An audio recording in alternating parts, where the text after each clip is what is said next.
Duduk berlayar di atas bahtera. Assalamualaikum dan salam sejahtera. Apa khabar semua murid-murid? Cikgu harap kamu semua berada di dalam keadaan yang sihat. Sihat walafiat lah ya. Dan cikgu harap semua ceria-ceria selalulah. Di samping keluarga yang tercinta. Berjumpa lagi kita di dalam kelas sejarah tingkatan 1. Baiklah. Hari ini kita akan masuk di dalam bab yang baru, iaitu bab 3. Baiklah, sebelum cikgu nak teruskan sesi pembelajaran kita pada hari ini, cikgu ada sediakan satu video untuk kamu. Cikgu tahu kamu suka tengok video kan? Jadi cikgu sediakan satu video untuk kamu tonton. Okey. Sekarang cikgu nak kamu tonton dan amati apa yang terkandung di dalam video ini. Okey, jom sama-sama kita saksikan.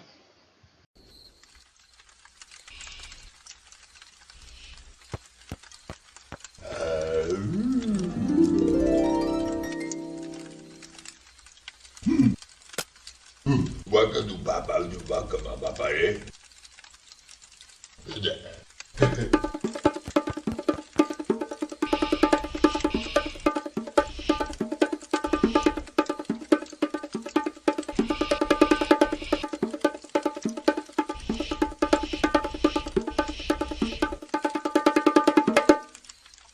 Gaba.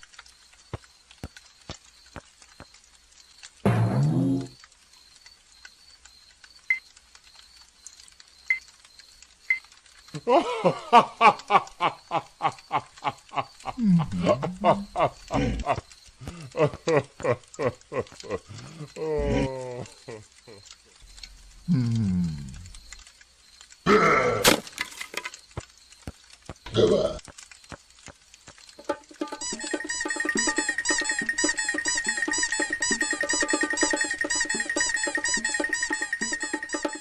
Baiklah, kamu telah tonton video yang telah cikgu tunjukkan tadi.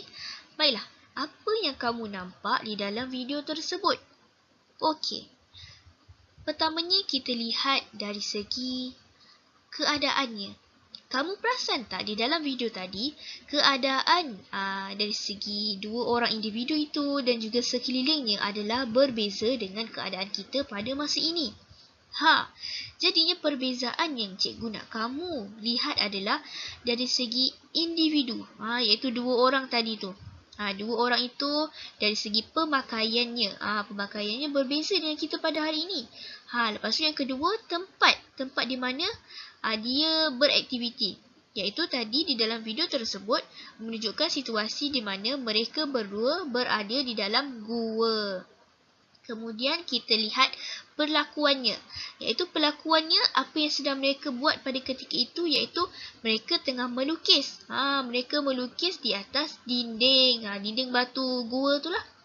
Di sini apa yang cikgu nak sampaikan bahawa video tersebut menunjukkan banyak perbezaan di antara masa ataupun zaman yang digambarkan di dalam video tersebut dengan zaman kita pada hari ini. Maka video itu sebenarnya cikgu ingin memberikan gambaran kepada kamu bagaimana situasi masyarakat pada zaman prasejarah. Okey. Dan pada hari ini kita akan masuk di dalam topik iaitu zaman prasejarah. Baiklah, kamu boleh buka buku teks halaman 44. Okey, untuk tujuan rujukannya. Okey, 44 tu bab 3. Iaitu tajuk zaman prasejarah. Okey, cikgu ulangi. Kamu boleh buka buku teks muka surat 44. Okey, jom. Mari kita teruskan. Baiklah, pada hari ini kita akan masuk di dalam subtopik 3.1 iaitu maksud zaman prasejarah. Sekarang cikgu nak kamu lihat paparan yang sedang cikgu paparkan ini. Okey, ini merupakan watak seorang lelaki zaman prasejarah.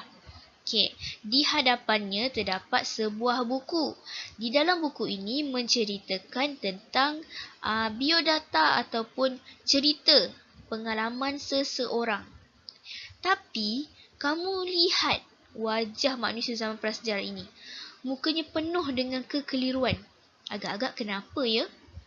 Sebabnya, dia tak faham apa yang buku ni tulis. Dan tulisan-tulisan yang terdapat di dalam buku ini juga sesuatu perkara yang baru. Dia tak tahu. Nampak, pensel pun dia letak dekat sini je. Dia tak tahu pun pensel tu tujuannya untuk menulis. Maka, maksud zaman prasejarah itu adalah zaman di mana sebelum manusia mengetahui dan mengenal tulisan.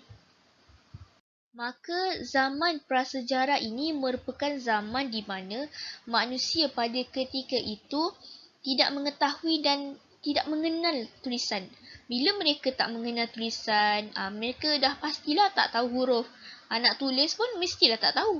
Jadi membaca juga tak tahu. Mereka tidak tahu bagaimana cara menulis. Mereka tak kenal pun. Dan mereka juga tidak tahu membaca. Maka zaman prasejarah di mana zaman sebelum manusia ini kenal apa itu tulisan. Okey. Selain daripada maksud itu, zaman prasejarah ini juga turut dikenali sebagai Nirleka di dalam bahasa Sanskrit. Nirleka ni merupakan gabungan dua perkataan, iaitu nir. Nir ni bermaksud tidak ada. Manakala leka itu bermaksud tulisan, maka tidak ada tulisan. Itulah makna zaman prasejarah, zaman di mana sebelum manusia kenal apa itu tulisan. Okey, cikgu harap jelas untuk maksud zaman prasejarah. Okey, sekarang kita akan lihat kepada pembahagian zaman prasejarah. Baiklah, zaman prasejarah ini terbahagi kepada dua, iaitu zaman batu dan zaman logam. Pertamanya kita akan melihat bagaimanakah dan apakah itu zaman batu. Zaman batu merujuk kepada penggunaan teknologi batu dalam kehidupan harian manusia. Dan terdapat 3 tahap pada zaman batu ini, iaitu yang pertama zaman Paleolitik atau juga dikenali sebagai zaman batu lama. Yang kedua ialah zaman Mesolitik atau juga dikenali sebagai zaman batu pertengahan. Dan yang ketiga ialah zaman Neolitik atau juga dikenali sebagai zaman batu baru. Okey, di sini kamu lihat. Okey, ini ada 3 zamannya, iaitu zaman Paleolitik, zaman Mesolitik, zaman Neolitik. Dan ini adalah nama lainlah bagi zaman Paleolitik, iaitu zaman batu lama. Jadi bila seseorang sebutkan kepada kamu zaman batu lama, itu bermaksud zaman Paleolitik. Okey. Begitu juga dengan zaman Mesolitik dan zaman Neolitik. Ini adalah nama lainlah bagi zaman ini. Jadi cikgu harap kamu tidak keliru. Kita akan melihat kepada zaman yang pertama, iaitu zaman Paleolitik. Okey, zaman Paleolitik ini tempoh masanya adalah sekitar 2.5 juta tahun sehingga 8,000 sebelum Masihi yang lalulah. Okey. Pada zaman Paleolitik ini, dikatakan kehidupan masyarakat pada zaman itu sangat-sangat mencabar ya.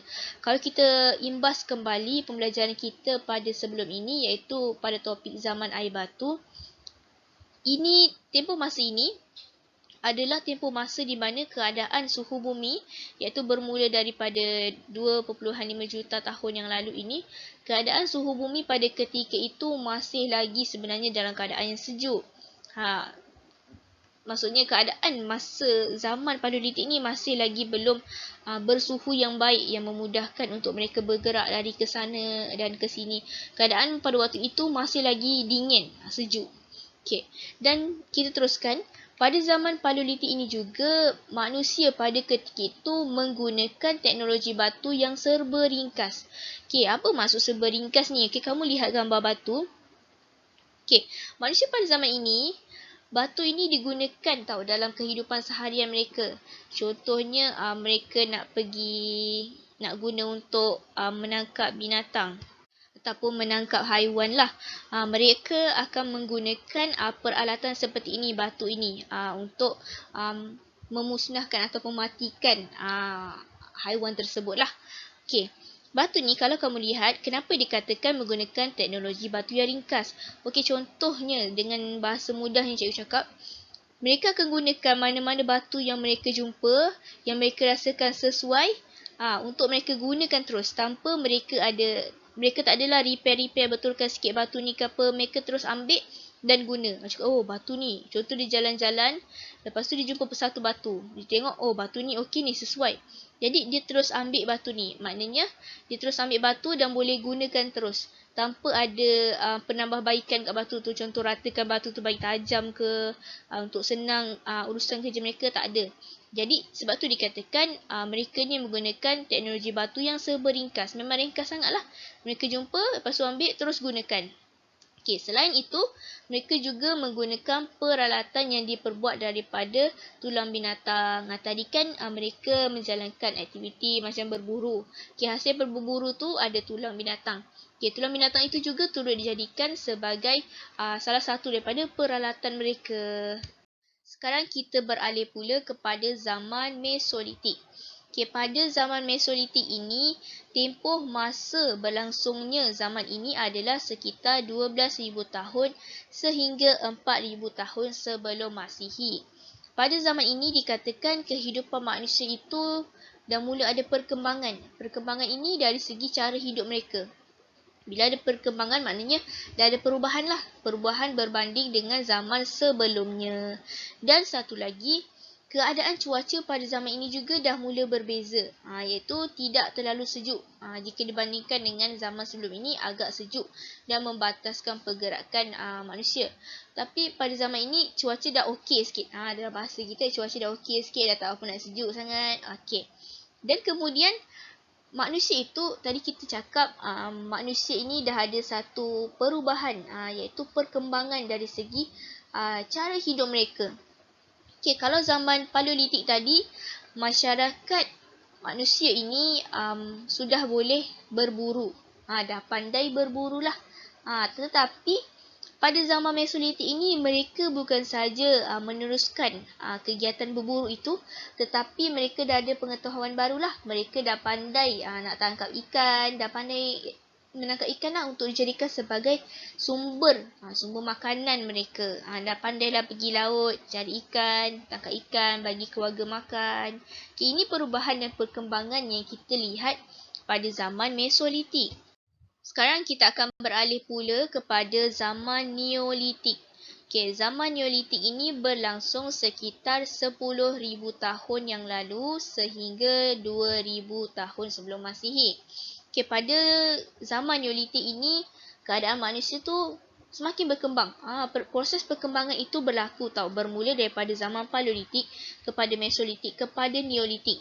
Dan perkembangan pada zaman Neolitik ini menunjukkan tahap perkembangan teknologi tu. Teknologi tu peralatan tadilah, peralatan yang digunakan dan gaya hidup dan corak kehidupan itu, kehidupan manusia tu juga jadi lebih baik. Okey. Pada ketika zaman Neolitik ini, wujud kawasan pertempatan. Mereka ini dah pandai nak wujudkan kawasan pertempatan. Kalau zaman dulu, kalau zaman sebelum-sebelumnya, mereka ini hidup nomad. Nomad ni apa? Nomad ini berpindah randa. Tapi bila zaman Neolitik ni, mereka dah tahu. Dah pandai dah wujudkan pertempatan sendiri. Ketika ini telah berlakunya perkembangan teknologi. Jika kita bandingkan dengan zaman Paleolitik, masyarakat Neolitik dan masyarakat pada zaman Paleolitik masih lagi menggunakan konsep yang sama, iaitu batu. Tetapi mereka menggunakan batu yang lebih berbeza dan lebih berinovasi berbanding zaman Paleolitik. Pada zaman ini, mereka menggunakan batu dan mengolahkannya dalam satu bentuk yang lebih baik. Contoh kamu lihat, ini gambar batu, ni batu. Tapi mereka dah menjadikannya seperti kapak. Nampak? Mereka dah pandai buat macam gini. Lepas tu, kemudian kamu lihat kepada gambar yang kedua pula. Okay, di gambar ini kamu lihat bentuk batunya dah sedikit berbeza berbanding zaman Paleolitik. Okay, pada zaman Paleolitik, mereka jumpa batu, mereka rasa sesuai, mereka ambil dan terus gunakan. Tapi pada zaman Neolitik, mereka jumpa batu yang sesuai dan mereka sesuaikan keadaan batu itu dengan kegunaannya. Okay, contoh, kita lihat mereka dah pandai membentukkan batu itu. Ada yang dibentukkan lebih tajam dan ada yang berbucu. Nampak macam sini, tajam. Okey, dan bentuk-bentuk yang mereka cipta ini adalah hasil daripada inovasi dan perkembangan yang ketara. Jadi, kalau kita cerita tentang perkembangan pada zaman Neolitik ini, memang banyak perkembangannya. Terutamanya sangat nampak dari segi teknologi. Sangat perubahan lah dari segi alatan batu mereka ni. Okay, jadi kalau nak bezakan di antara zaman Paleolitik dengan Neolitik, senang saja. Kamu tengok dari segi bentuk batunya. Batu di zaman Paleolitik ni lebih kurang cantik lah. Tapi kalau lagi segi zaman Neolitik, batunya sangat cantik. Sangat cantik, dibentuk dengan kemas dan diinovasikan bentuknya. Nampak seperti ini. Selain daripada perkembangan teknologi tadi, masyarakat pada zaman Neolitik ini juga telah pandai untuk menternak binatang. Jika sebelum ini mereka hanya tahu untuk berburu binatang. Tetapi bila mereka dah pandai menternak binatang, bila mereka ternak, mereka tahu, bila ternak dapat anak, haiwan tersebut akan melahirkan anak. Jadi makin banyak. Bila makin banyak, sumber makanan mereka itu ada. Sentiasa ada. Jadi mereka dah mula, kita dapat lihat secara mudahnya, ada berlakunya perkembangan pemikiran di sini. Daripada awalnya hanya sekadar berburu. Berburu macam kais pagi makan pagi lah. Ada jumpa haiwan, dapatlah makanan.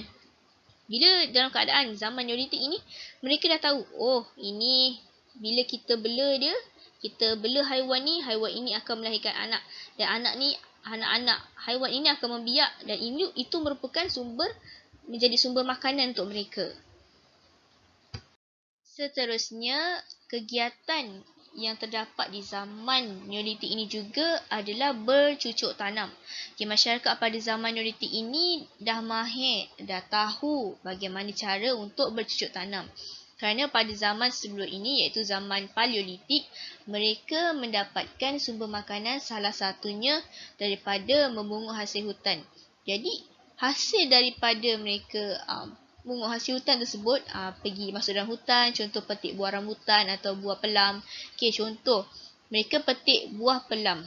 Jadi, dari buah pelam itu, mereka melihat perlakuan bila biji buah pelam tersebut jatuh ke tanah dan menumbuhkan pohon ataupun pokok pelam. Di situ mereka baru tahu, biji benih ni sebenarnya boleh tumbuhkan pokok. Jadi start daripada situ, bermula daripada situ, kita dapat lihat berlakunya learning proses itu berlaku. Proses pembelajaran itu telah berlaku di dalam masyarakat pada zaman Neolitik ini.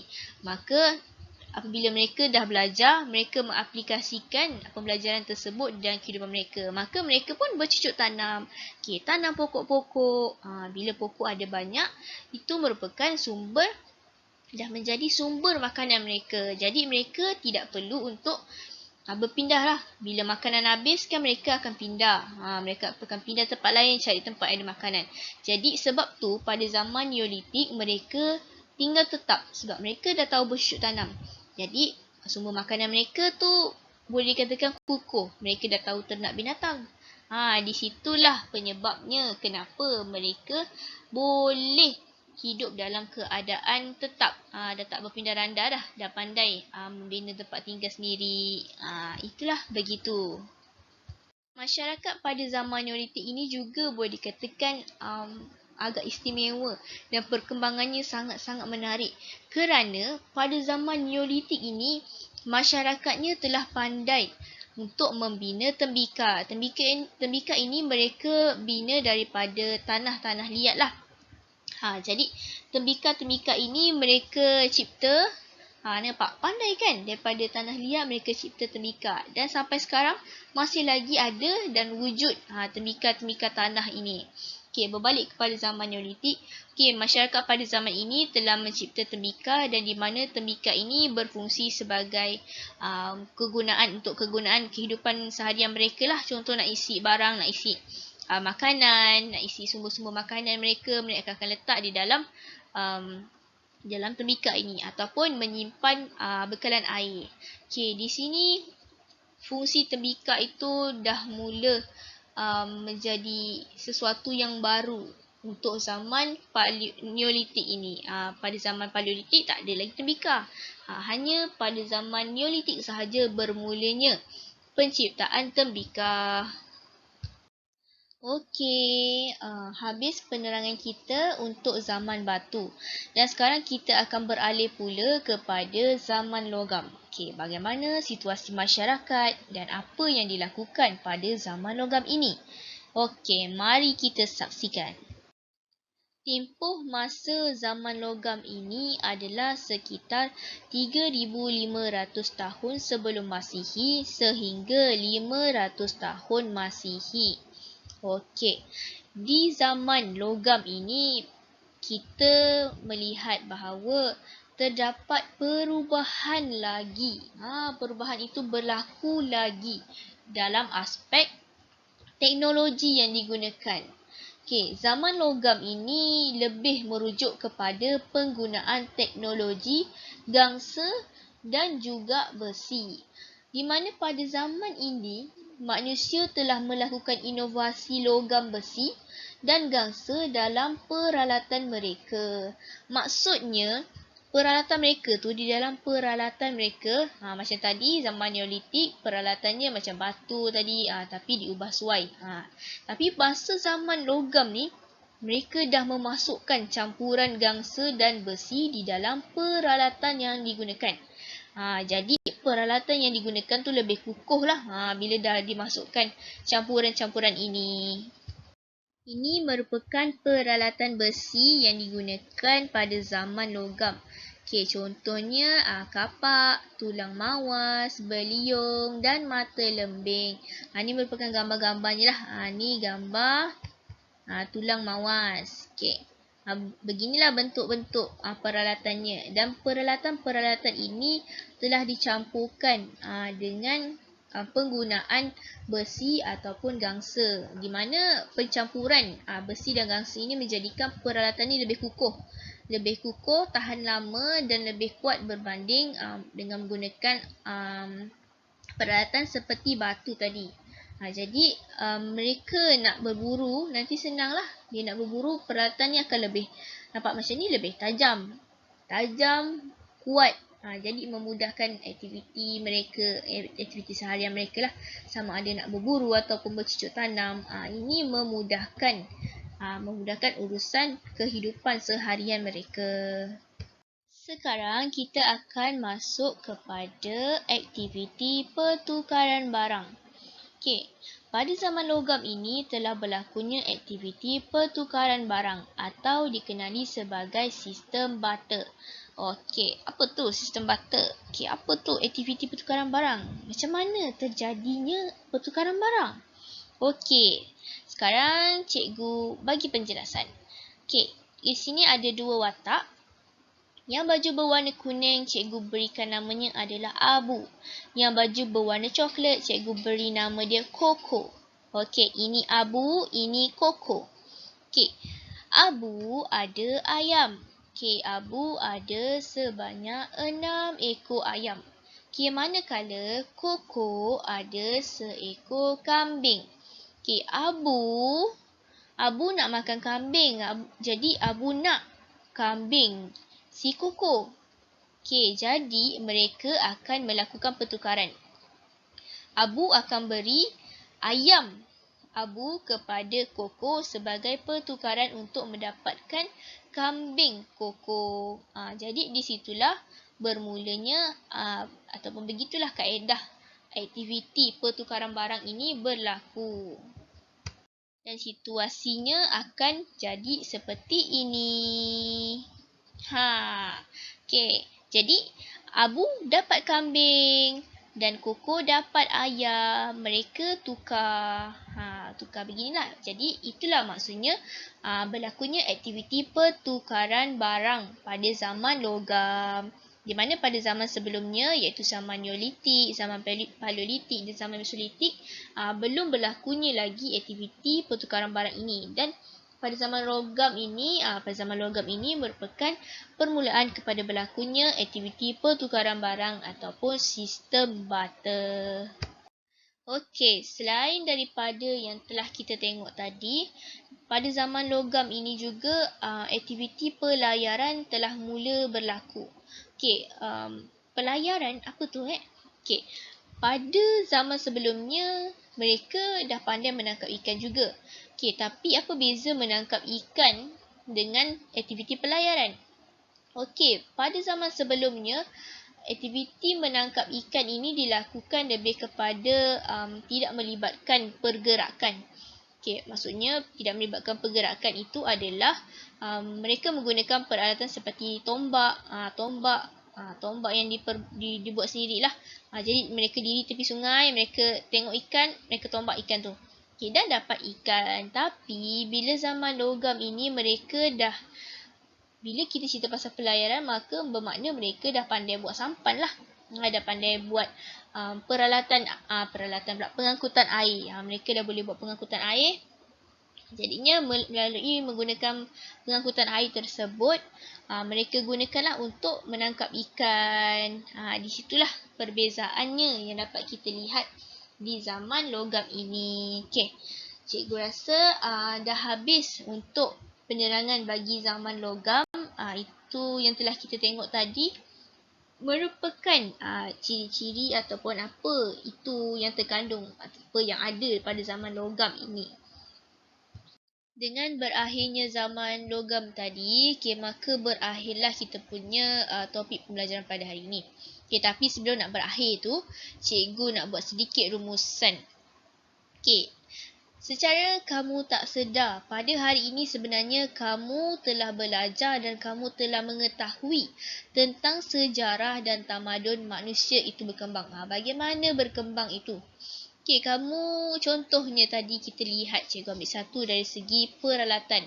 Kamu dapat lihat sebenarnya manusia ni, bila dia ada masalah, tugas dia bukanlah berserah tetapi mencari jalan penyelesaian. Bukannya bila kita ada masalah, aku berserah kepada takdir. Bukan. Kamu lihat masyarakat zaman Paleolitik. Mereka menghadapi kesukaran dan cabaran dari segi cuaca. Cuaca mereka sejuk. Dan itu menjadikan pergerakan mereka juga agak terhad untuk mencari haiwan semua. Tapi mereka tetap meneruskan kelangsungan hidup mereka. Mereka mencipta peralatan daripada batu. Dan berubah pula kepada zaman Neolitik. Zaman Neolitik, mereka sedar bahawa susah kalau asyik berpindah randah saja. Jadi mereka mencari jalan penyelesaian dengan melalui menginovasikan kepada bentuk peralatan tersebut. Dan ada juga mereka yang telah mula bercucuk tanam dan menternak binatang. Hasil daripada mereka belajar dan menginovasikan apa yang telah mereka lihat di alam sekeliling. Bila zaman logam, kita lihat lagi, berlaku lagi inovasi. Dan penambahbaikan itu, bila kamu perhatikan sebenarnya, penambahbaikan dan perkembangan itu sentiasa berlaku dari zaman ke zaman. Maka, setiap zaman ini mempunyai masalahnya yang tersendiri. Masalah maksud cikgu ni, cabarannya yang sendirilah. Dan masyarakat ini, meskipun mereka ni pada zaman yang tidak mempunyai teknologi yang canggih seperti kita pada hari ini, tetapi mereka tetap berusaha untuk menyelesaikan masalah mereka. Jadi apa pengajaran yang kamu boleh ambil pada hari ini adalah kamu telah melihat keupayaan masyarakat zaman prasejarah ini, dia nak teruskan kehidupan dia. Dan itu kamu boleh gunakan di dalam kehidupan kamu. Jika berhadapan dengan masalah, usaha dan cari jalan penyelesaian. Bukan berserah. Itu satu pelajaran yang kamu boleh dapatlah pada hari ini. Selain daripada tu, cikgu nak tambah sedikit lah. Inovasi dalam peralatan serta penggunaan api pada zaman Paleolitik. Cikgu Paleolitik hingga Neolitik, hingga zaman Mesolitiq, hingga zaman logam. Senang cerita Paleolitik hingga logam lah. Cikgu nak cerita sikit pasal api lah. Ini untuk info tambahan kamu lah. Kalau kamu nak tahu, kewujudan api ini sebenarnya telah membantu memperbaiki kehidupan manusia. Api ni dah ada, dah wujud sejak zaman Paleolitik lagi. Memang dah ada dah. Okey, meskipun api ini dikesan telah digunakan sejak 1 juta hingga 1.5 juta tahun yang lalu, namun pengetahuan membuat api dan menggunakannya secara berkesan hanya berlaku sekitar 10,000 tahun sebelum Masihi. Okay, ini merupakan info tambahan untuk kamu ketahui tentang api lah. Sebab mesti kamu tertanya-tanya juga kan, macam mana hidup dalam gua tu? Tak sejuk ke zaman air batu dulu? Mereka dah ada api baru waktu tu, mereka dah pandai. Dah wujud, dan cuma pengetahuan untuk membuat api tu muncul ataupun lebih nampak sekitar 10,000 tahun sebelum Masihi yang lalu.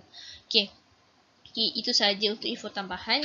Dan untuk kita punya kelas hari ni, cikgu rasa sampai di sini saja. Dan cikgu harap walaupun kita belajar tentang zaman prasejarah, jadikan ia sebagai sesuatu perkara yang boleh kita ambil dan aplikasikan di dalam kehidupan kita dan sentiasa menambah baik. Menambah baik dalam sesuatu perkara. Jadi penambahbaikan itu dapat memajukan diri kita, dapat membentuk sesuatu yang lebih baik. Suatu benda baru yang akan memudahkan kita. Macam tadi kita lihat pembaruan ataupun perkembangan yang dilakukan oleh masyarakat zaman prasejarah ini telah memajukan diri mereka sendiri. Maka perubahan yang boleh kamu lakukan untuk kamu memajukan diri kamu sendiri itu ada di tangan kamu sendiri. Okey, maka cikgu akhiri kelas kita pada hari ini dengan berharap agar kamu mengambil iktibar lah daripada apa yang kita belajar pada hari ini dan sentiasa mengambil langkah untuk memperbaiki diri ke arah yang lebih baik. Okey, panjang pula ya cikgu cerita. Cikgu rasa tak ada apa-apa lagi. Ni betul-betul tak ada apa-apa Okay, sekian saja daripada cikgu. Maaf andainya ada terkasar bahasa, tersilap bicara ataupun apa-apa salah yang cikgu buat, cikgu minta maaf. Yang kurang baik itu datang daripada diri cikgu, insan yang lemah, dan yang hebat-hebat, yang sempurna. Semua itu datang daripada Sang Pencipta. Sekian saja daripada cikgu. Assalamualaikum warahmatullahi wabarakatuh.